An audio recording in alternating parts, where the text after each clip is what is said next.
क्या भगवान की पूजा नहीं करोगे, उनको अर्घ्य नहीं चढ़ाओगे, तो क्या शरद चंद्र जी भगवान रूठ जाएंगे तुमसे? नहीं। उनकी पूजा मैं पूज्य बनने के लिए कर रहा हूँ, उनका अभिषेक, उनका प्रक्षालन मैं अपने आत्मा का प्रक्षालन करने के लिए कर रहा हूँ, अन्य कोई कारण नहीं है। यह है श्रद्धा, यह है समर्पण। क्रिया की पर आनंद क्यों नहीं आया? आचार्य महाराज तो स्पष्ट कहते हैं धर्म करने से सुख मिलता है, आनंद मिलता है। मैं पूछता हूँ, आप सभी बैठे हो, बरसों से धर्म कर रहे हो, कितना सुख कितना आनंद मिला? राजकुमार जी, बरसों से कर रहे हैं, कितना आनंद और कितना सुख उन क्रियाओं में मिला? नहीं मिला। जितना रोटी के टुकड़े को खाने में आनंद आता है, उतना आनंद हमें भगवान की अभिषेक पूजा करने में नहीं आता है। क्योंकि रोटी के टुकड़े के प्रति तो हमारा समर्पण है, घर परिवार में भोगों के प्रति तो हमारा समर्पण है, पर सच्चे देवशास्त्र गुरु के प्रति अभी वैसा समर्पण नहीं हुआ जैसा चाहिए था। है पर बिजू के जैसा। बिजू का है पर बिजू के जैसा, लोगों को दिखाने के लिए सच्चा समर्पण नहीं है। सच्चा समर्पण होता तो मैं सच्चा इंसान बनता, सच्चा भक्त बनता, और भक्त बन के पुनः भगवान भी बन जाता। बहुत बहुत गहरी बात को बार बार भावना भाते हुए आचार्य अमित गति स्वामी कह रहे हैं, भाई मान जाओ, कोई संसार की शरण काम में नहीं आने वाली, एक एक परमात्मा की शरण काम में आएगी। अगर तेरा समर्पण होगा तो ही वह शरण है, अन्यथा वह शरण नहीं है। कोई परमात्मा नहीं कह रहे आ जाओ मेरी शरण में, कोई सच्चा गुरु कभी नहीं बुलाता आजा मेरी शरण में।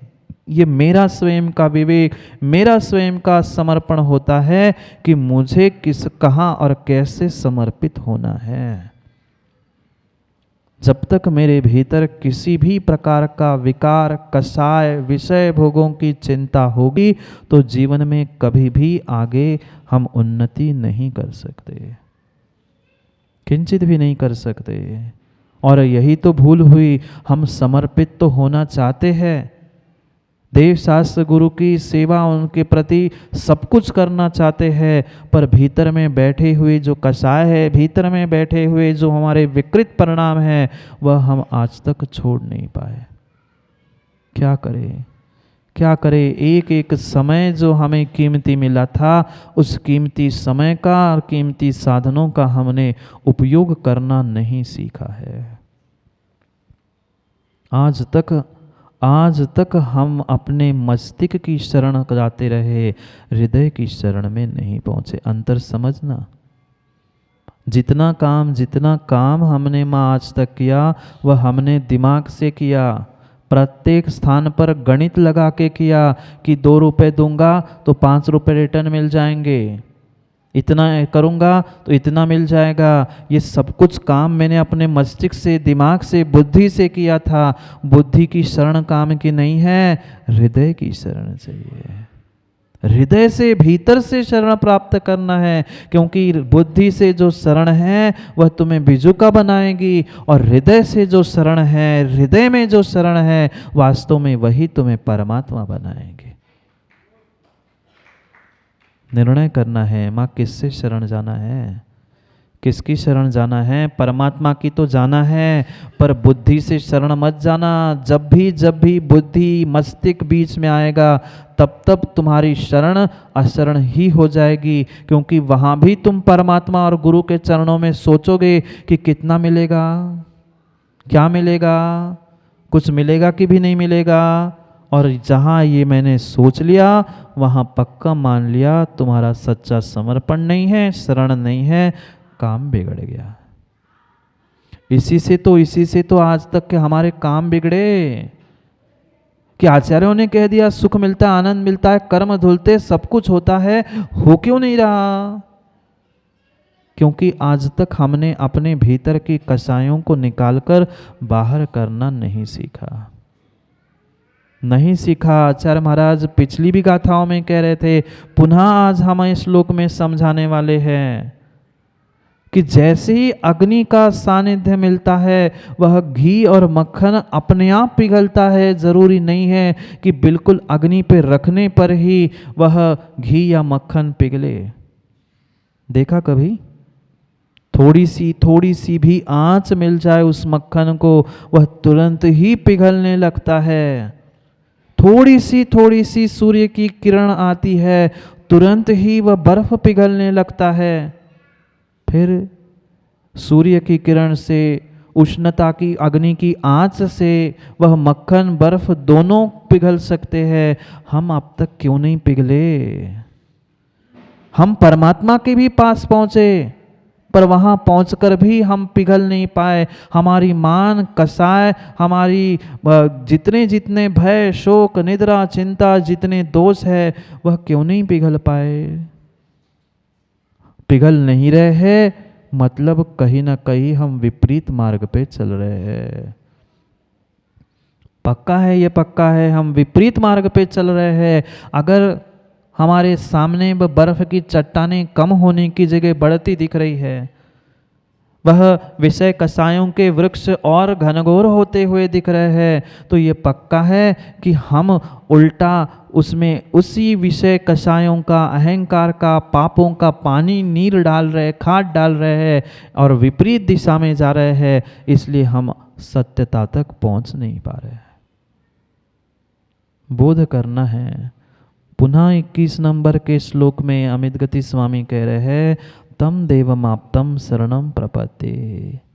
हे प्रभु, हे प्रभु, हे आप्त, हे देव, हे देवादिदेव, मैं आपकी शरण प्राप्त कर रहा हूं। किंचित भी ये नहीं कहा मैं शरण दे रहा हूं, क्योंकि बहुत आसान है चंद्र जी दूसरे को शरण देना। हर कोई चाहता है मैं इसको शरण दे दूं, उसको शरण दे दूं, उसको संभालूं, उसको कर लूं, उसको ठीक कर लूं, पर शरण देने की बात नहीं कह रहे हैं। शरण मांग भी नहीं रहे हैं, कुछ भीख नहीं मांग रहे, कुछ नहीं भीख मांग रहे, सीधा कह रहे हैं शरणम प्रपद्ये, मैं आया हूं। शरण में लेना भिन्न है और शरण में जाना भिन्न है। हर कोई शरण में लेता है। एक माँ भी बेटे को शरण में लेती है, जब तक वह नाबालिग है उसे गोद में भी लेती है, पर शरण लेना और देना ये दोनों भिन्न भिन्न विषय है।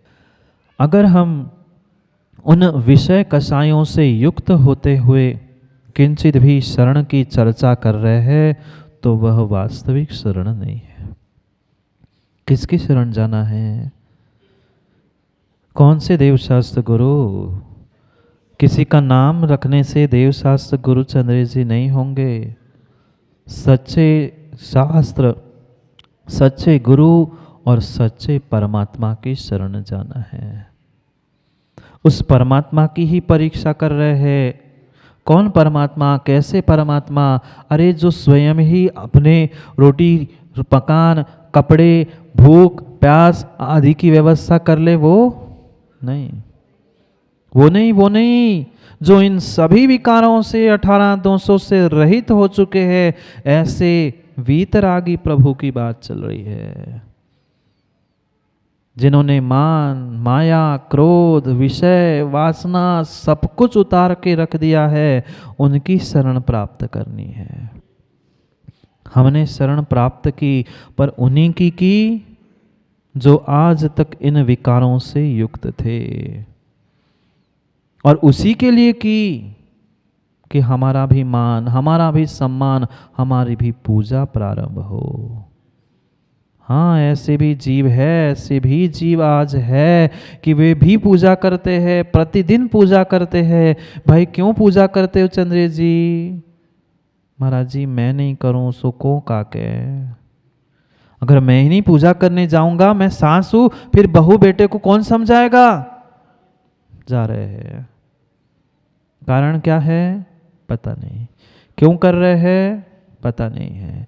करना है मात्र और मात्र भेड़ चाल चल रही है। हमारे दादा ने किया था, हमारे पापा ने किया था, अब मैं कर रहा हूँ। क्यों कर रहा हूँ पता नहीं है, और पता नहीं है तो पते पर पहुँचने वाले भी नहीं हैं।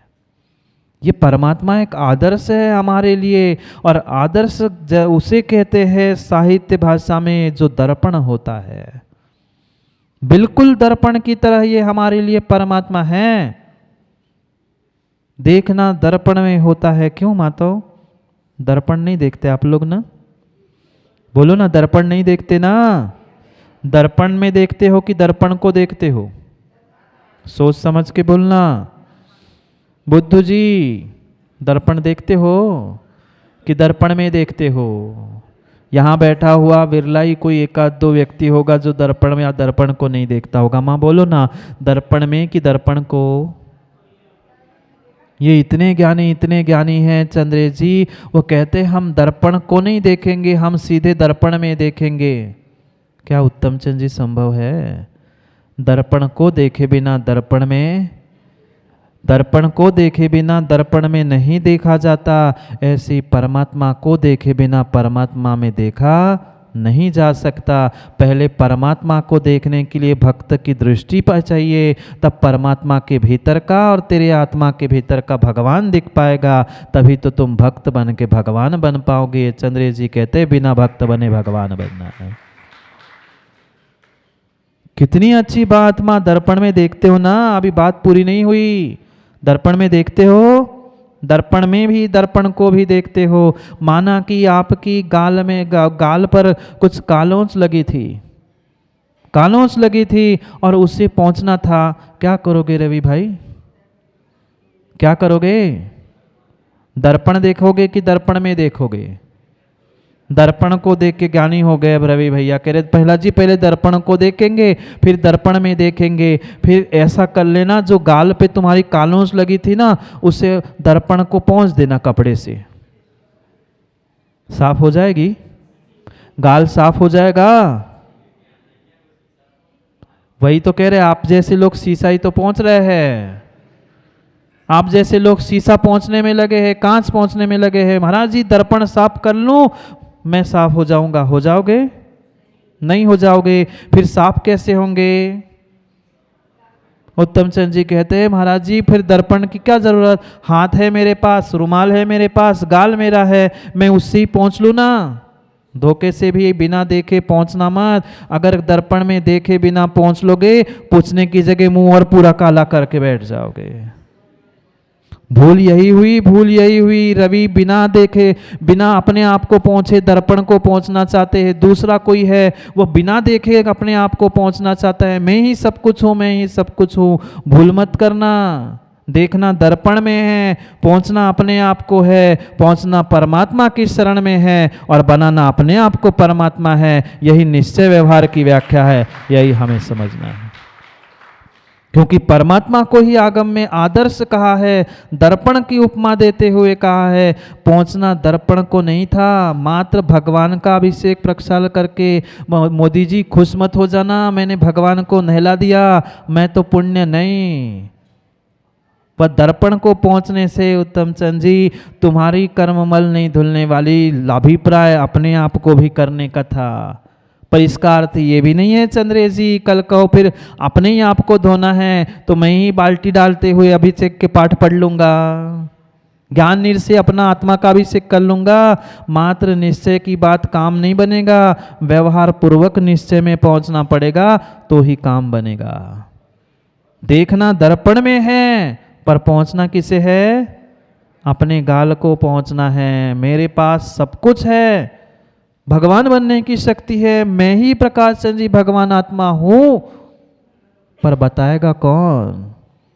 बताएगा कौन? वह दर्पण जैसे बताएगा कि गाल पे कहाँ कालोंच लगी है, कैसे पहुंचना है। पहुंचना मुझे ही था, मेरे हाथ में रुमाल था, पर बताने वाला, दिखाने वाला वह दर्पण था। ऐसी वे परमात्मा की प्रतिमा तुम्हें दिखा रही है, ये बिल्कुल मेरा तेरा एक जैसा स्वरूप है। अंतर इतना है, तेरे ऊपर कर्म की कालोंच लगी है, तुम तपस्या, संयम, चारित्र आदि के द्वारा उसको पहुंच के तू भी मेरे जैसा बन सकता है, इसलिए उनकी शरण में जाना है।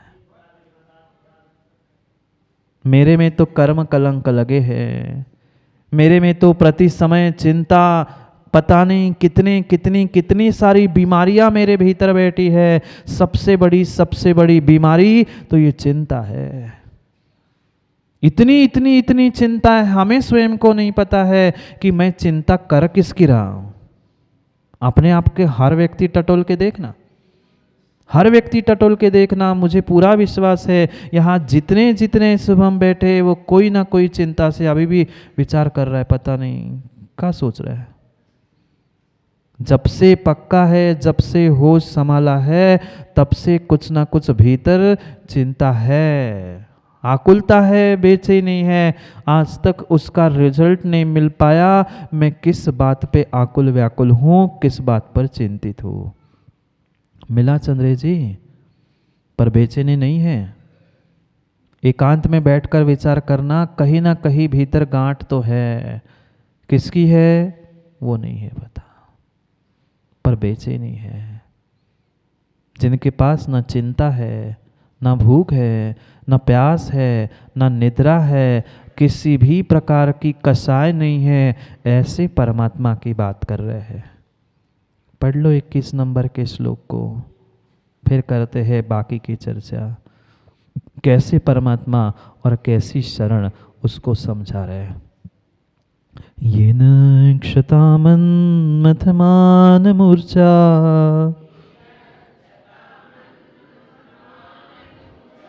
विषान निद्रा भय शोक चिंता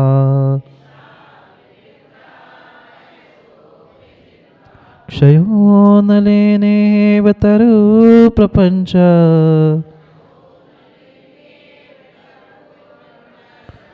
तम देवमाप्तं शरणं प्रपद्ये।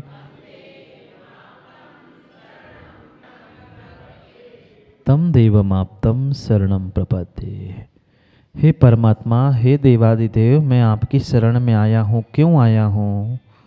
आप ही क्यों शरण मिले? ऐसे तो बहुत सारे तथाकथित है, पर मैं सबके पास क्यों नहीं जा पा रहा हूँ? क्योंकि मात्र एक बार जो मीठा पानी पी लेता है, जो मीठा पानी एक बार पी लेता है, वह कभी खारे पानी पीने के पास नहीं जाता। ऐसी प्रभु एक बार जो वितरागी के चरणों में शरण में आ जाता है, वह कभी भी किसी दूसरे के पास पहुंचता ही नहीं है। मैं नहीं, मानतुंग स्वामी कह रहे हैं।